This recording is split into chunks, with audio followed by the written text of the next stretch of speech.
Canvey Island have been fighting the tides since the 17th century, but never had they known a test like the one they were to face on the night of January the 31st, 1953. The realization of what had been happening down the east coast burst upon people only slowly on the Sunday. There had been a disaster at sea, a ship had foundered, and so on. And it was only slowly during that day that people realized the enormity of this terrible disaster. But in the early hours of the morning, I heard that part of my constituency, where I'd been on the day before, was underwater. Canvey Island suffered worst of all. When the protecting wall was breached, the water came swirling through in a tremendous torrent, smashing homes and sweeping all before it. Most of the damage was done and the lives lost. In a few hours, most of Canvey Island's 11,000 inhabitants were swept from their homes. And despite heroic rescue work, 58 people were to die in the flood and its aftermath. I think the man who stood out, to my mind, as really the great hero of the occasion was Reg Stevens. He was the engineer and surveyor. He was been a sapper major during the war.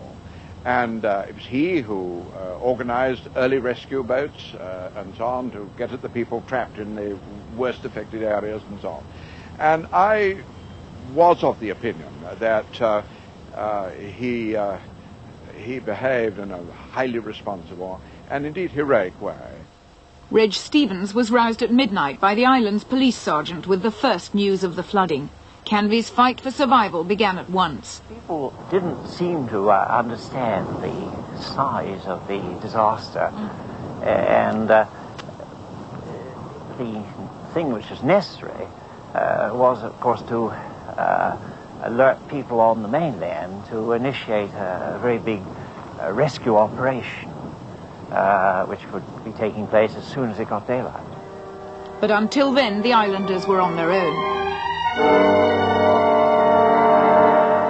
Most of Canvey lies below sea level, and few understood the danger better than Roland Day, now 83, keeper since the 1920s of the sea walls. Only 10 foot from the toe of the wall here, our bungalow was. And what happened then? Well, I got out and got some of my chaps out there, and we went round knocking people up. That was before the tide come through. And when we couldn't get any further than that, we came back, and one or two more around here, got the boats and went out and started to fetch them out. This drowning building is now a pub.